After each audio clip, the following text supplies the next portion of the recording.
এটা দেন তো, আপনি এটা দেন, এটা দেন। নেন, জিরো করছেন? দেন, এটা দেন। এই লবণটাও দেন তো, এই লবণটাও দেন, এই লবণটাও দেন, লবণটাও দেন, এই স্টিকারটা দেখেন। লবণটা। হ্যাঁ ঠিক আছে। না কম না, বেশি আছে। ঠিক আছে, ওজন ওই প্যাকেটের ওজনটা বাদ দিয়ে। ঠিক আছে,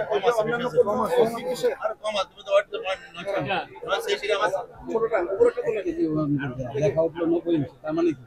না এইটা এই পণ্য পণ্যের কথা ওটা ঠিক আছে, ওটা না এই পণ্যের কথা ফ্যান বন্ধ করবে কেন? 5-10টা ফ্যান বন্ধ করো, ফ্যান করো, ফ্যান অন করো। আমরা যখন কিনি তখন তো ফ্যান বন্ধ করো না, ফ্যান অন করো। কেজি 990 তো 10 গ্রাম বেশি কেমন করে? ঠিক আছে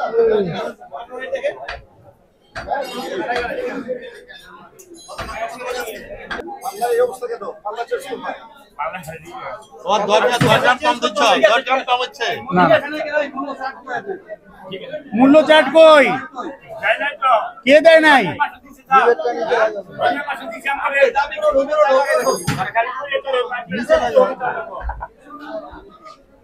সিভিলে যারা আছে, সিভিলের লোক আগে দেয়, সিভিল। না স্যার আমরা পিছনে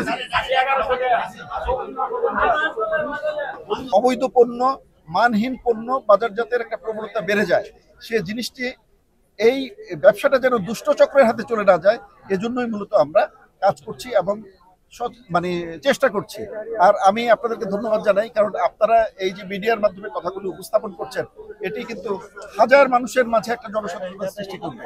আমি অনুরোধ করব ব্যবসায়ী ভাইদের, এই সচেতনতা যদি আপনাদের মাঝেও যদি চলে আসে, যারা অসৎ ব্যবসা করছেন, আমি ভালো ব্যবসায়ী, সৎ ব্যবসায়ী তাদেরকে শ্রদ্ধার সাথে বলছি যে আপনারা ঠিক আছেন, কিন্তু অসৎ ব্যবসায়ী যারা আছেন, যারা অল্প সময়ে অধিক বেশি মুনাফা করতে চান, দয়া করে অনাগত ভবিষ্যৎদেরকে নিয়ে আপনারা খেলবেন না। আমাদের প্রজন্মদেরকে সুস্থ সবলভাবে বেড়ে উঠতে দিন। এই দেশে অমিত সম্ভাবনা রয়েছে। ভবিষ্যৎ বাংলাদেশ যেটি হবে, সেই বাংলাদেশে যেন সুস্থ সবল এবং যোগ্য নাগরিক হিসেবে পৃথিবীর বুকে যেন তারা নেতৃত্ব দেওয়ার ক্ষমতা পায়, সেইভাবে তাদের গড়ে উঠবার জন্য এবং বিকশিত হবার জন্য সুযোগ দিবেন আপনারা। ঠিক আছে,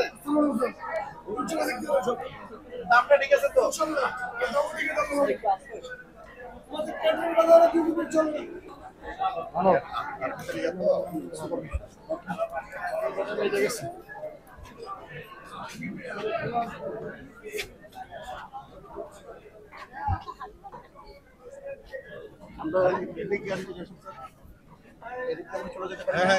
গাড়ি ঘুরে নিয়ে আসতে হবে, গাড়ি থামতে দিবে না এখানে। আমরা ওখানেই যেতে হবে, গাড়ি থামতে দিবে না, গাড়ি এখানে থামতে দিবে না।